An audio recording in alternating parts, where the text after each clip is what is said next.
"Wait here, mother. I'll be back in 5 minutes." Those were the last words Linda heard from her son at the airport. She sold her house. She gave him all the money. She trusted him completely. But he never came back. What happened next will break your heart and then heal it in the most unexpected way.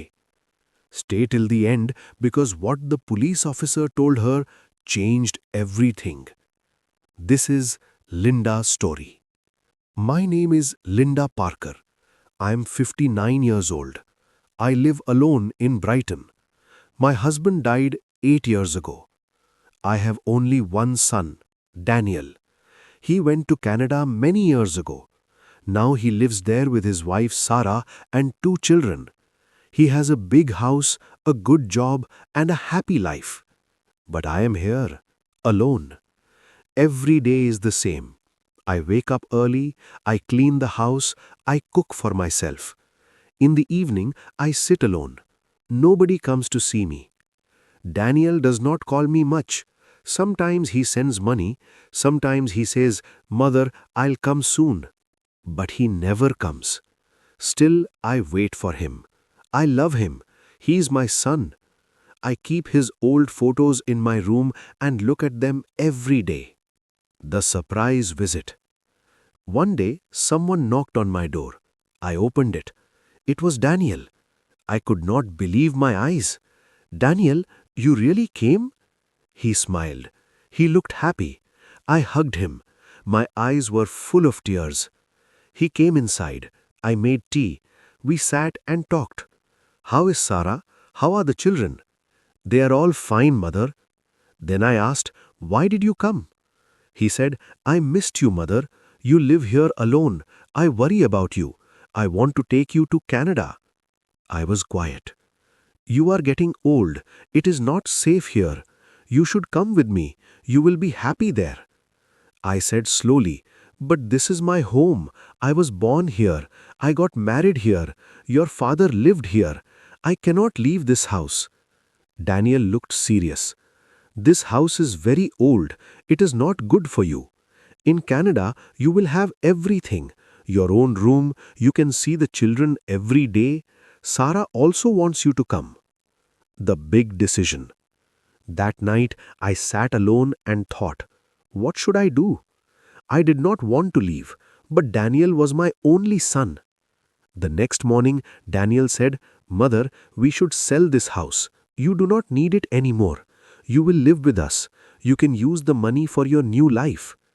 I looked at him. He smiled. I thought maybe he really loved me. So I said yes.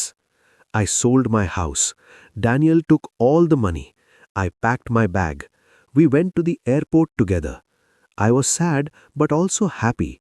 I thought I will be with my son now. The airport. At the airport, Daniel said, "Mother, wait here. I'll bring a wheelchair. The way is too long. You cannot walk so far. I'll be back in 5 minutes." I said, "Okay." I sat on a chair. 10 minutes passed. Daniel did not come. I thought maybe the line was long. 30 minutes passed. Still he did not come. I felt scared. 45 minutes passed. I was still sitting there. I looked at every face, but none was my son. I told myself, Daniel cannot leave me. He's my son. 1 hour passed. My heart began to beat fast. Just then, a police officer saw me. He walked toward me. "Ma'am, are you waiting for someone?" "Yes, my son. He's bringing a wheelchair for me. We are going to Canada." "Do you have his photo?" I took out Daniel's picture from my bag. I also showed my ticket. The officer nodded. "Please wait here. I will check inside." After a long time, he came back. His face was serious. He sat next to me. "Ma'am, I am sorry. Your son has boarded the flight. He has gone. The plane has already taken off. He did not take a wheelchair. He went alone." I froze. My heart stopped. "No, that is not true. My son Daniel loves me. He said he will take me with him." I saw everything. He gave his passport. He entered the plane alone. Tears came to my eyes. My heart broke. I cried and cried. The officer's eyes also became wet. Some people forget their hearts. I'm sorry, ma'am. My name is Linda Parker. My name is Robert Miller. I am a police officer here. You remind me of my mother. She died 5 years ago. When I look at you, I remember her. Then he said, "Please come with me. You cannot sit here. You will get sick. Come to my house. My wife is kind. She will cook for you. But I do not want to trouble you." He smiled. "It is not trouble. It is love. You are like a blessing to me." Robert called his wife Olivia. "I found an old woman at the airport. She's all alone. Her son left her. Can she stay with us?" I could hear Olivia's voice. "Yes, please bring her." That night, I stayed with Robert and Olivia. Robert took care of everything. He helped me go to the doctor. He bought my medicine. He treated me like his mother.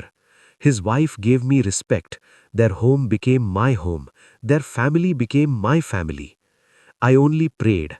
I prayed for Daniel's soul. I prayed for the children he left behind. I prayed that no mother feels what I felt at the airport. One day Robert asked me, "Do you ever think about going back to that house?" I looked at him and said, "I already lost that house, but I found a new home here.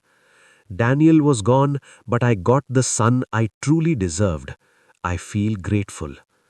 Sometimes life takes away what we love, but sometimes it gives us something better. Linda lost her son. She lost her house. She lost everything. But she found a family who truly loved her. Robert could have walked past her, but he stopped. He saw her mother in her, and he gave her a home. This story teaches us something important. Blood does not always make family. Love does. What would you do if you were in Linda's place? Tell me in the comments below.